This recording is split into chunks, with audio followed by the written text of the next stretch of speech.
Sacred Mass, Chapter 43, Memories. Liam was remembering the way that how his father was with him when he was little. And before he had hibernation, Liam's father barely looked at him, and Dragon King Julian was more preoccupied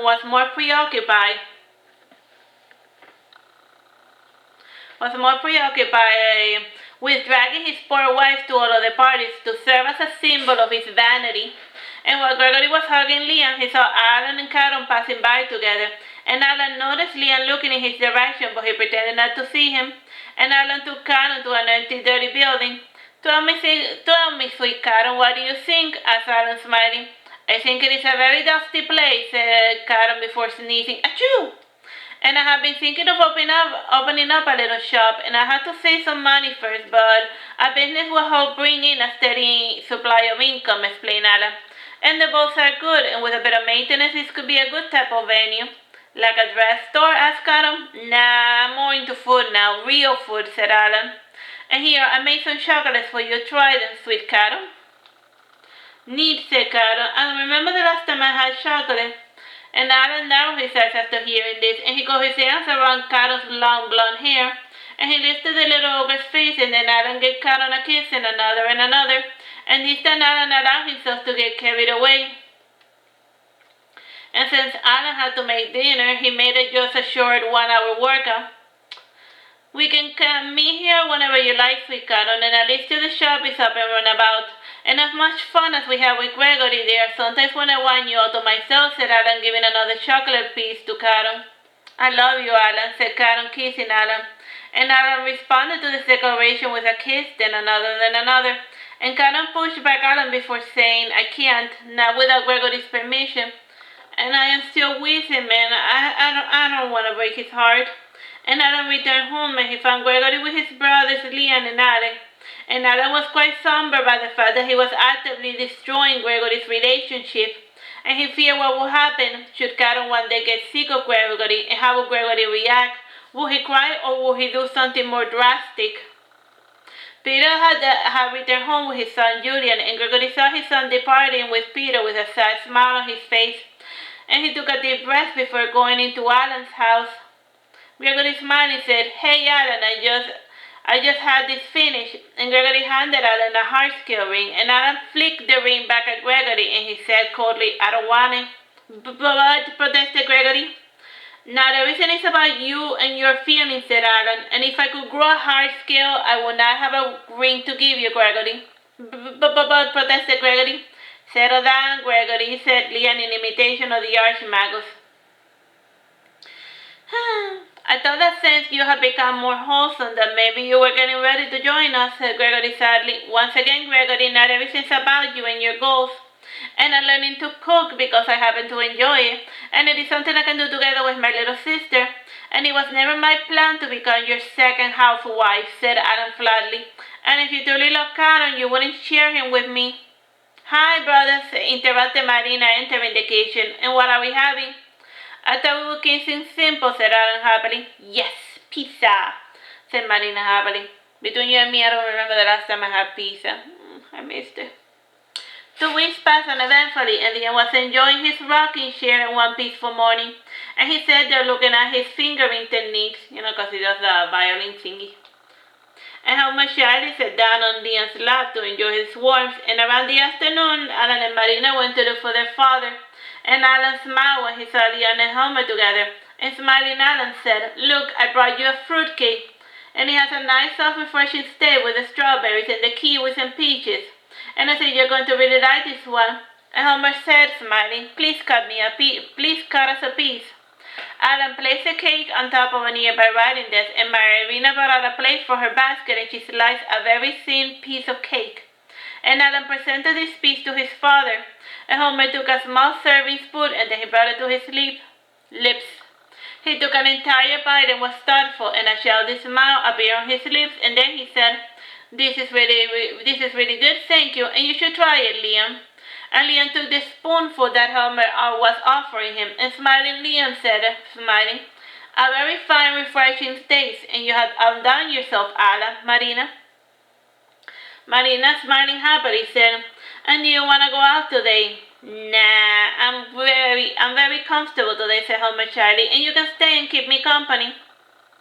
If you want to. Allan and Marina sat down in Liam's bedroom, and Liam left his rocking chair and he went out of the house. And Helmer followed Liam with imploring eyes when the door closed on his face. And Helmer sighed with disappointment. He got up from his chair. He went to sit on Liam's rocking chair, and Helmer braided his hair. Helmer's braided hair was pushed back by a black hairband. That's a nice hairband, said Marina, forcing the conversation. Helmer touched the hairband and he said, "It was a gift." "From Liam?" asked Allan. "I got it from Joshua. He sent it over with his last letter," explained Helmer. "And I thought you had forgotten about Joshua by now," said Allan. "I thought so too, but those 3 days we spent together stirred up a lot of old memories of him," said Helmer sadly. "And he was good company both in and outside the bedroom, and we did stuff together. And Joshua knows me. He knows me better than I know myself." "Don't you do stuff with Liam?" asked Marina. "I hear him talk about his sad, pathetic past, but he's not interested in listening to mine.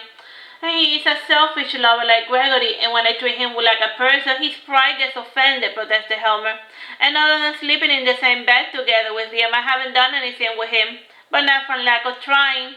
I have officially become a challenge to him, and he's too used to people bowing before him, and I sort of made a game of resisting his charm.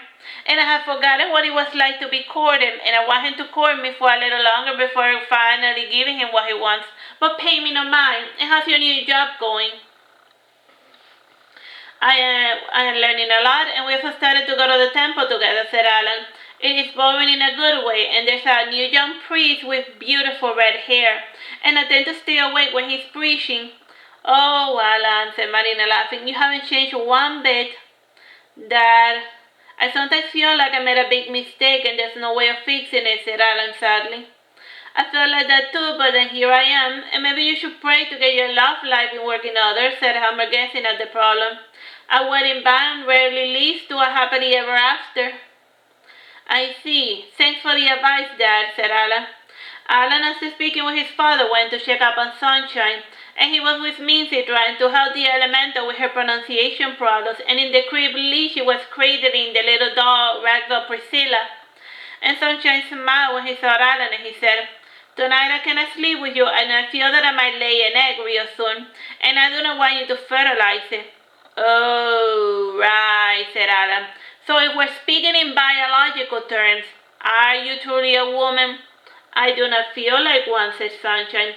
"I do not look like one. I do not live as one. A person is more than the reproductive organs."